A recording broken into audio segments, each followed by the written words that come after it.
Welcome to another episode of Chax Chat. Join Chad Chelius and me, Dax Castro, where each week we wax poetic about document accessibility topics, tips, and the struggle of remediation and compliance. So sit back, grab your favorite mug of whatever, and let's get started. Welcome, everyone. This week's episode of Chax Chat is sponsored by Creative Pro. In fact, Dax and I are speaking at two upcoming Creative Pro events that you should know about. The first one is Creative Pro Week, which is July 8th to 12th in Washington, D.C., and also live streamed online for your information. And Creative Pro Week is the essential event for design professionals who use InDesign, Illustrator, Photoshop, and PowerPoint. We're presenting several accessibility sessions at Creative Pro Week, so if you're anywhere in the DC area or can get there, this is a great opportunity to meet, learn some good skills, and get your questions answered.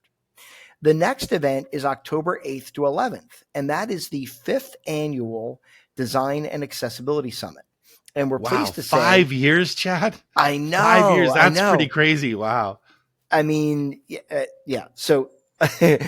And we've been chosen to be the program chairs for the event, which is pretty cool. It's a really a very cool thing this year. So this is 4 days of nonstop accessibility training covering InDesign, Word, Acrobat, PowerPoint, and more. This is all online, so wherever you are in the world, you can sign up. Plus, you get a full year of access to all the session recordings. Best of all, guys, if you use the discount code CPCHAX, you'll get $100 off any multi-day pass to either of those events. So check it out. And, if you can make it, we'd love to see you there. Well, Chad, it's an interesting thing. The conference, this is thinking back of how this conference started, right? Yeah. David came to us and said, hey, I have this idea for doing an accessibility conference. Do you think it'll work? And you and I kind of were like, of course it will. And he was a little hesitant. And so we kind of started the first one, and it was a smashing success. And I can't believe this is going to be the 5th year. It's just been amazing. So. I mean, I feel like the first year just happened because what was unique about the first year is that everybody took a risk. Right. You know what I mean? Like David took a risk, putting on the event. He's like, this may or may not work. I don't know. Yeah. And, not to get into details, but we weren't guaranteed any compensation for the event. Our compensation was based on how well the event did, right? To be fair, just so everybody knows, as speakers, we don't always get paid. No. Right? I mean, there are only a few conferences in throughout the year where we actually get a stipend, right? And most of the time you are expected to travel, stay, present, take the time to create the material and all of that for free. Just for the idea of getting your name out there. So, kudos to David for actually, paying for speakers. And I think it's been super well received. We have like so many great speakers, and Chad, as you mentioned, we are co-producers. Is that what the co-chairs? I think co-chairs is what he's calling us. Yeah. And so what that really means for everyone listening is that we have been tasked with putting together the speakers and the lineup, and that's not something we have been tasked with before. Normally we just participate, but David came this year and said, "Hey guys, you guys know the most about what this is. I know the most about how to put on a conference. How about you do what you do best and I'll do what I do best, and we'll make this something special." So this year is going to be something amazing, guys. If you are anywhere in your accessibility journey, a beginner, an intermediate, and advanced, there is something for you. If you're struggling to create an accessibility program in your organization, there's something for you. Word, all the programs that Chad mentioned. Yeah. Well, we broke the event into various different topics, right? And we're trying to put the sessions in a logical order, right? That makes sense to people. and without spilling the beans, right? I don't want to spill too many beans here, but Dax and I are putting a lot of thought into like what makes the most sense, like what makes the most sense for people attending the conference. We're even trying to build in some gaps so that you don't have to sit in 3 sessions in a row of like information overload, because that's one of the things we hear a lot, Dax. Right. Is, when we talk to people at these conferences, they're like, my brain is overfilling with information, right? It's a lot to take in at once. And well, I think to clarify, right, what we mean by gaps is it's not 3 classes of InDesign, right, in a row. Where it's not where you go, spending, these are 45 minute sessions with a live Q&A, and having that same topic back to back to back is so time consuming, right? And it's a big cognitive load to understand all that. So we've tried to spread it out a bit so that the topics are something programmatic about your organization, something about a graphic design, something about InDesign, something about Word, different, the Office suite. So we've got a variety of sessions, including things on social media and captions and video and all sorts of good stuff. So we're really, really excited about it. If you can attend any single accessibility session, this year, this is the one to attend, because you don't have to justify travel and hotel. You're sitting at your computer. So it's the easiest one to get approval for, at least it should be, because, we know that one of the hardest things to do as a remediator in your organization is convince people that you actually need training, that you can't just learn this by watching a few videos. So, it's so important to be able to interact with other people and ask questions, which is why we have the Facebook group, right, Chad? Yeah, absolutely. And, it's, we hear a lot from people. Like we talk to a lot of people who are in various levels of their journey, their accessibility journey. And one of the things we hear over and over again is, I tried Googling this, I tried finding the answer, and it took me down this rabbit hole of something that ended up not working at all. And it's really unfortunate. I mean, it's frustrating for you and me, Dax, because, by the time somebody actually gets to us, we kind of have to like unteach them, right? And kind of explain to them that, that was the wrong approach, and not to their fault or anything. But, that there is a lot of misinformation out there, unfortunately. And, it's just unfortunate that people have to go down that road to discover that it's wrong until they get the right information. So it's a journey for sure. What's been interesting about the Facebook group is that now that the group is 4,500, we have blown past 4,500 members. I'm having to do a little more triage about the answers, right? Because before it was just you and me and maybe 1 or 2 people answering questions. Now we've got probably a good, 30 people who regularly answer the hard questions. Mm-hmm. And sometimes the answers aren't all the way correct, or they haven't thought about, or maybe they misunderstood the original post. And so we've got to kind of triage. And I just had the opportunity last week to talk to someone who was getting conflicting information, and I kind of had to wade through it a bit and say, okay, no, given your situation, given what you have to operate with and what tools you have to use, here's the path you should take. And, or at least here's a couple paths you can take. So. And I think that's the big difference, Dax, because I think a lot of people want a black and white answer, right? Like they want the answer to be black and white. Like how should I do X?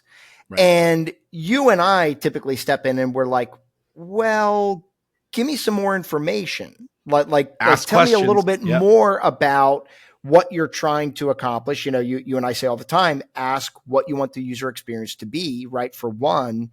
But oftentimes, depending on how they're building the document or how things are configured, you need to take a slightly different approach. And that only comes with experience, right? The only reason you and I know this is because we've been through it, right? We've dealt with it before. So, yeah. Well, it's interesting, Chad. I've been thinking about putting right here, what do you want the user experience to be? And for those people who are just listening to the podcast, on my right arm, I've got a gap in my tattoos where that line would fit in just so, because it's such an integral part of accessibility. Literally yesterday, I had a conference with someone about a PowerPoint. And I'm like, what do you want the user experience to be? And they're like, well, I just want it to be a good user experience. Okay, I get that. Everybody does. But what do you want them to hear? How do you want them to walk through this? This is a complex set of information.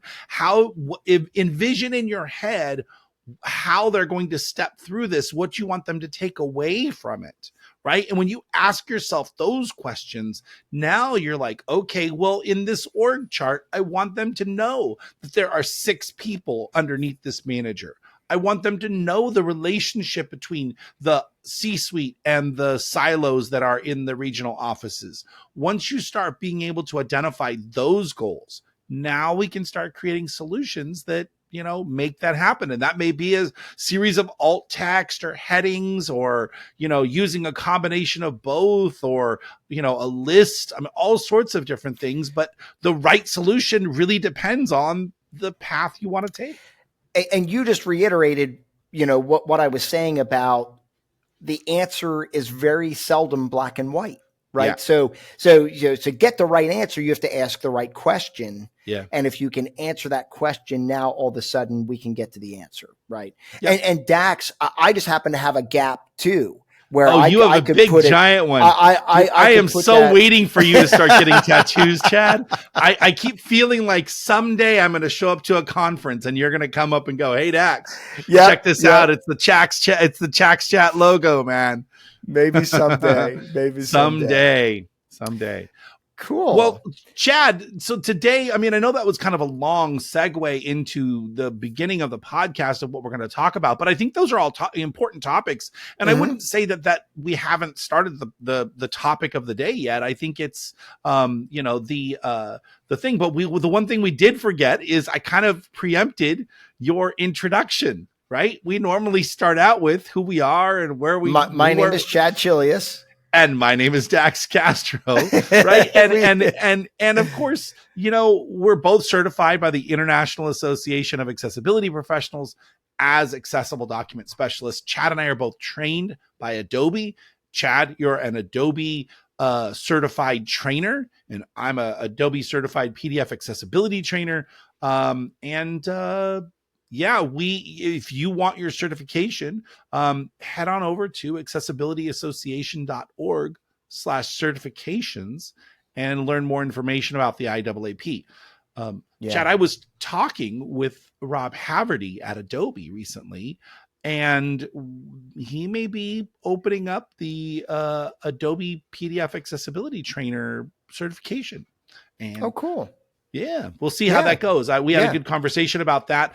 At Adobe Max, I'm doing a pre-conference lab this year, a whole full day. So guys, if you're going to be in Florida, or you can get your company to pay to go to Florida, this is going to be an amazing day where you're going to go from zero to hero. We're going to go from a blank InDesign document to an accessible PDF.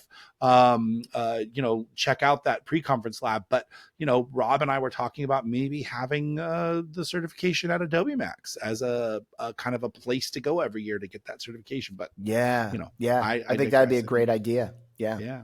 Awesome. So today's topic is alt text, actual text, extended descriptions, and captions. We're going to talk about each of these different things, kind of the experiences, some stuff around screen readers. And Chad, you found something out really interesting this week that I think maybe, a lot of our listeners might not know.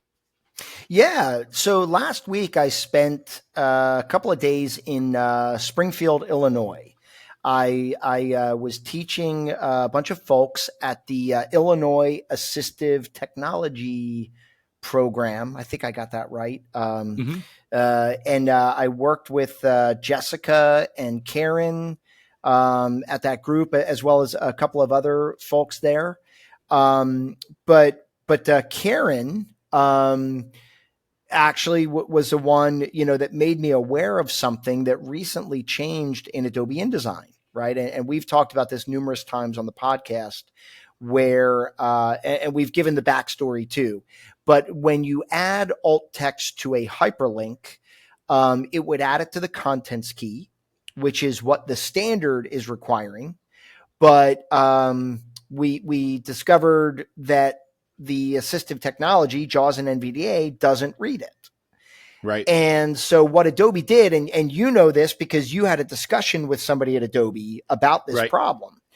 And in a recent update that they didn't announce, by the way, right? So they recently updated something in InDesign. I think it was probably in 19.4 was the release, I believe.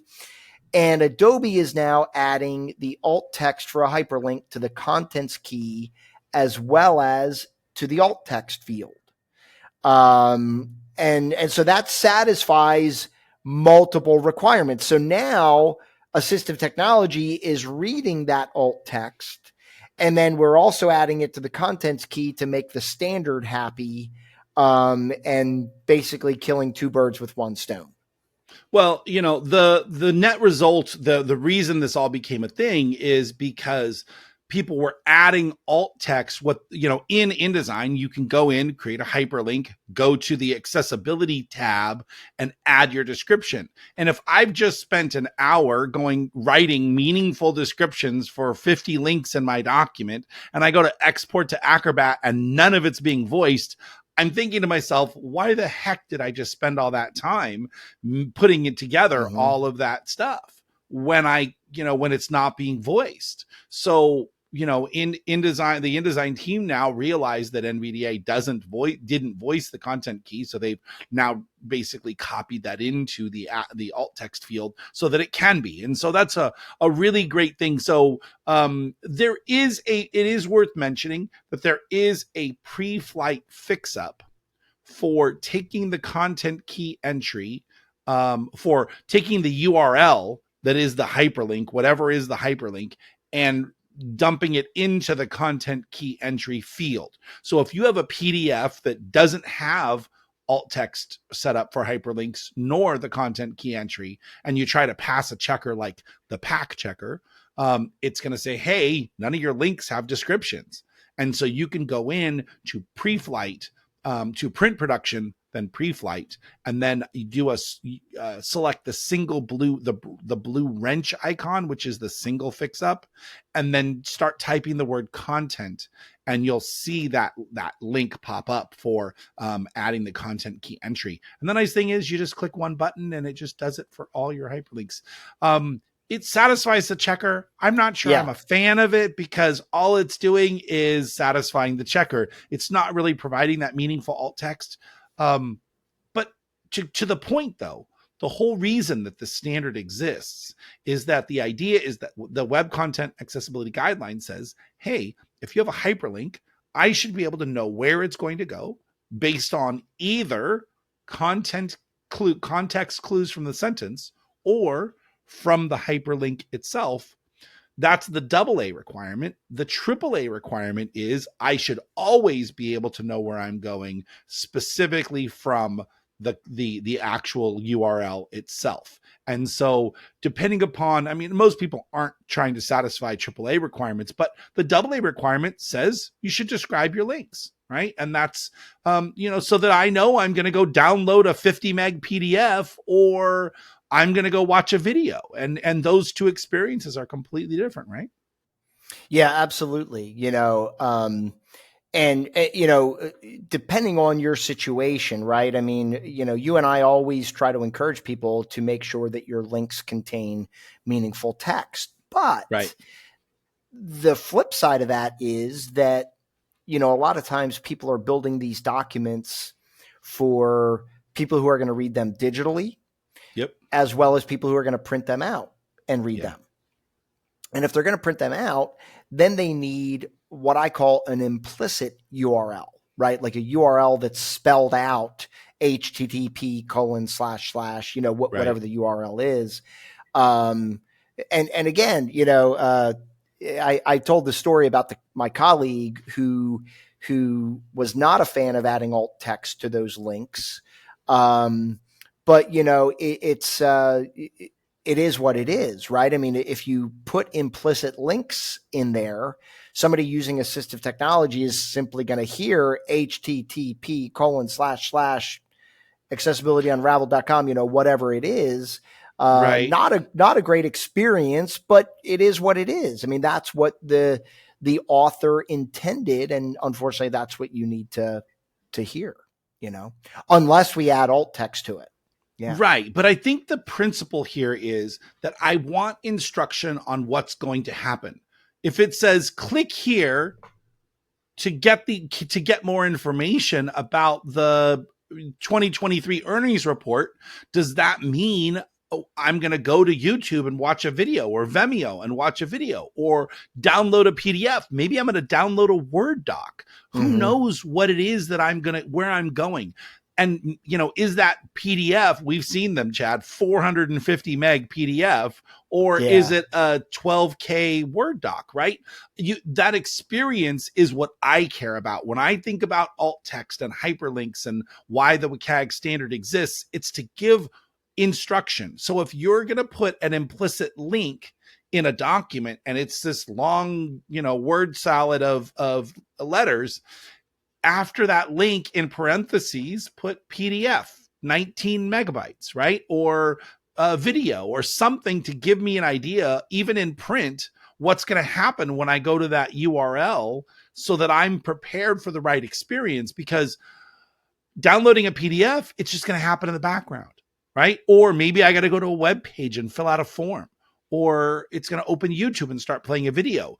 All those experiences are going to require different input or different interaction from me. And I think that's the spirit of why those descriptive links matter, because all of that is context that allows a user to know what's going on. And again, it benefits both people, people with disabilities, vision disabilities, and people with no disabilities whatsoever. Because if I'm on my phone, I'm not going to read a 500-page PDF on my phone. No. Now, although someone using assistive technology might, because it's the same experience, right? You're listening to that same document the same way, whether it's NVDA on your phone or NVDA or Apple VoiceOver on your phone versus the desktop. Now, you might not get the same experience, right? The same things might not be voiced the same way, but it's typical, the medium of audio described content is still the same. So different people, different paths. And there's so many variables, right? Because I know you and I, Dax, we like to set the reading options for Acrobat to read the entire document. Right. The downside to that is that when I open up a 100-page PDF file, I'm sitting there waiting for the assistive technology to cache that document until I can start reading it. Yeah. And to that point, we've worked with some people on a project where their preference is to read one page at a time. Right. Because then it only has to load one page instead of the entire document. I actually personally, I need to learn how to read documents that way. I haven't figured out how to go to the next page to read that content. Page down. Yeah, you're just going to navigate using page down. So the biggest, I think the thing that trips up people most is that they try to press any of the shortcut keys and they're like, no next heading. They press H. Exactly. No next heading. No next graphic. Right. So you can't navigate fluidly from page to page to page because the screen reader is treating that page like it's the only thing that exists. So then you hit page down, and then you start reading content. But what happens if the next page doesn't start with a heading, or it's a graphic, and you press a shortcut key because you're thinking, oh, I'm going to press H to move to my next heading. I'm on a new page, and you just skipped a whole paragraph's worth of content. So it's one of those ones where if you choose that reading mode, you have to be ready to just hit the down arrow a few times to get a sense of what's going on. And it's a little more exploratory. And it's a different experience, Dax, because, you and I often say that for users of assistive technology, the concept of a page is irrelevant, However, if the user chooses to only read one page at a time, they now need to be more cognizant of the page, right? Right. And that's one of the things I like about reading the entire document, because I could just say, read the next heading. Right. And if that heading is 4 pages ahead, it just jumps to that heading. I like that experience from a reading standpoint. Well, speaking of experience, right? So having headings, right? Sometimes we have headings that are graphic headings, right? That somebody has the cover of a magazine, or maybe they have a decorative chapter heading that they've done in Photoshop with some kind of transparency or overlay, right? And Chad, you discovered something recently that would be useful for our listeners, right? Yeah, this is another thing I discovered last week when I was working with the Illinois Assistive Technology program. They asked me that question because on the cover of one of their documents, they had an image of text. So it was like a decorative design that they had built, and the image was basically the heading, right? Right. And Karen Kirby asked me, she's like, what if I want this image to be read as the heading? Mm-hmm. And, again, like the things we discover are out of experience, right? And so I sat there for a second and I was like, And I said, what if I put that figure inside of a heading tag and then I add actual text to the figure? Right. And I tried it because that's what we do, right? I was like, I wasn't sure if it was going to work or not, but I did that and I tested it in JAWS and NVDA, and it actually read the actual text as a heading. Right. So I thought, what an elegant solution, right? Because some other alternatives could be you could hide text behind the figure, tag it as an H1, and that could be a solution to that problem. You and I have talked in the past about that potentially being a cognitive barrier, mainly for like low vision users who like to use screen readers, because it's going to highlight this odd thing not really related to the content on the page. Right. But I have I changed. So my approach to that cognitive barrier is I still put that text behind the image, but I make sure that I size the text to be relatively the same size as what's on the cover. So if your cover is 48 point Arial, I don't necessarily need Arial as the font. It doesn't need to line up pixel per pixel. But if the hitbox for that area is relatively the same, then the cognitive experience is fairly seamless, right? So again, multiple approaches. I like the actual text approach. It is going to highlight the entire graphic. So when you talk about that cognitive barrier, if someone wants to know where that text is on the page, they're not going to get that if you apply actual text to the image and the image is the entire page. But again, there are pluses and minuses for every situation that we do. I think that's really why you and I are such great partners, Chad, is that we both think about things from different perspectives, and then we can walk through some of these things and say, hey, Dax, putting text behind things might be a cognitive barrier. Oh yeah, let's figure out how to solve that. Yeah. Or hey, alt text on an image or actual text on an image is a great way to have it voice heading level 1 for an image, but there's a possible potential issue there. So being able to walk through those situations really is what it means to become an accessibility, to be knowledgeable in accessibility. And I will say to everyone listening right now, you should do exactly what we did. There's nothing special about what we did. We had an idea, we implemented it, and we tested it with NVDA and JAWS. And in fact, at Creative Pro, the Design and Accessibility Summit, we're going to have a session by Karen McCall where she is going to actually show us how things like time and dates and calendars and other special situations are voiced by assistive technology, because they're just the common things we always get asked. How does it sound when ... The answer is you should never ask that question. You should ask it to yourself. Go open NVDA and test it out, right? It's not that hard to just give it a shot. I mean, some things I can remember, but more often than not, people are like, well, how does this sound? And I'm like, I don't know. Let's find out. You know what I mean? Right. And I'll crack open the screen reader and test it, Yeah.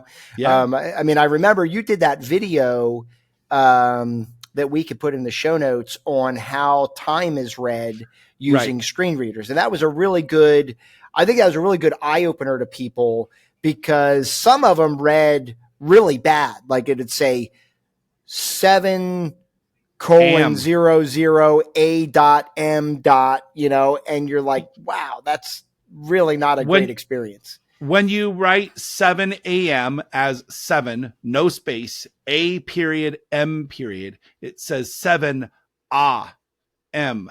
It tries to read the A as the letter, like the word A, and not a great experience. So having that space in between the number and AM, and then not having the periods. So 7 space AM will get voiced as 7 a.m. And but the hyphen in the middle, people like to put 7 a.m. to 5 p.m. with a dash, and the dash is not read. It'll say 7 a.m., 5 p.m. And you really want to use that word to, writing out the word to instead. So as a best practice for your organization, try not to put hyphens as a range, 15 to 25 with a hyphen. Do it 15, the word to, and then 25. Yeah. I really wish an N dash was voiced as 2. That's really it'd be nice, but we didn't get that. Anyway, well, listen, guys, as we've been recording, we've been watching the clock, and we realized that we're out of time. We can't possibly fit everything that we want to talk about into this episode. So we're going to pick up our discussion in the next podcast coming to you soon. My name is Chad Chelius. And my name is Dax Castro, where each week we unravel accessibility for you. Thanks, guys.